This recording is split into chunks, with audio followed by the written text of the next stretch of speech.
So ఇది ఎవరితో వాడికి వచ్చి ఈ ఫస్ట్ తీసింది ఇది ఫస్ట్ టైం అక్కడ పెట్టినప్పుడు తీసినాం అనమాట. ఇది సెకండ్ టైం, ఇంకా 2 టైమ్స్ పెట్టిస్తాం అనమాట. అంటే ట్రైనింగ్ లో వీళ్ళకి 4-5 జాకెట్ పీసులు ఇచ్చేస్తారండి. ఇది ఒకరు చేసిన వల్ల అదే 4 మెంబర్స్, ఈ బ్యాక్ నెక్ ఎవరు, ఒక హ్యాండ్ ఎవరు, ఒక హ్యాండ్ ఎవరు, 4 మెంబర్స్. ఇట్లా డిజైన్స్ ఎన్ని వాళ్ళు మ్యాక్సిమం చేయొచ్చు మంత్లో? 30 బ్లౌజ్ అయితే చేపిస్తాను సార్, డేకి 1 లాగా. మళ్ళీ దీంతో పాటు ఫ్యాబ్రిక్ పెయింటింగ్ కూడా ఉంటుంది, ఇంకా స్టార్ట్ అవ్వలేదు. మరి ఇక్కడ తీసుకురండి. మంచి డిమాండ్. ఇక్కడ తీసుకురండి రా, డ్రాయింగ్ బుక్ కొత్త ఏమన్నా తెచ్చుకుంటే ఇలా డిజైన్ మంచి డిమాండ్ ఉంటుందా?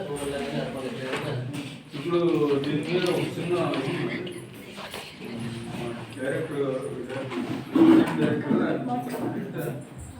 ఆయన రిటైర్ అయిన పెద్ద ఇది డ్రాయింగ్ వాళ్ళకి ఫస్ట్ 2 days అలా వేయించడం అనేది జరుగుతుంది. వాళ్ళు మెజర్మెంట్స్ అనేది చెప్పడం జరుగుతుంది. తర్వాత వాళ్ళు ఖచ్చితంగా ప్రాక్టీస్ చేయాలి. తర్వాత నెక్స్ట్ ఇది హ్యాండ్ ఎంబ్రాయిడరీ జరిగింది. ఇందులో మనకు 3 టైప్స్ చెప్తాము. హ్యాండ్ ఎంబ్రాయిడింగ్ ఒకటి, మగ్గం వర్క్, ఫ్యాబ్రిక్ పెయింటింగ్. ఇప్పుడు అడిషనల్ ఏంటంటే మిషన్ ఎంబ్రాయిడింగ్ కూడా 3 days చూపిస్తున్నాము.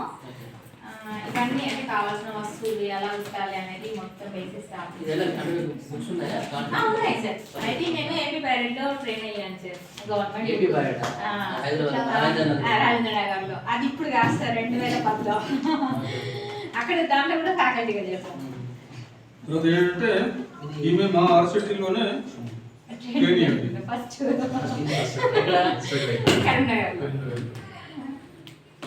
మా ఆర్సిటీ ప్రొడక్ట్ తర్వాత 139 బ్యాచ్ ఉంటుంది అన్న.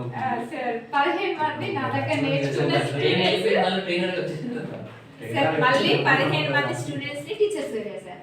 ఒక్కొక్క ఆర్సిటీ నుంచి ఆమె దగ్గర నేర్చుకున్న 15 మంది స్టూడెంట్లు మా ఆర్సిటీలో ఫ్యాకల్టీగా ఉన్నారు. పక్కన టాలెంట్ నడుస్తుంది సార్, గుడ్నూరు. అక్కడ చెప్పాను అనమాట. అక్కడ నుండి ఆమెను చేశాను. ఇప్పుడు తను 7 years నుండి చెప్తుంది టీచర్. అహ్మదాబాద్ అలా ప్రతి ఆర్సిటీలో నా స్టూడెంట్ టీచర్ గా ఉండాలని నా కోరిక.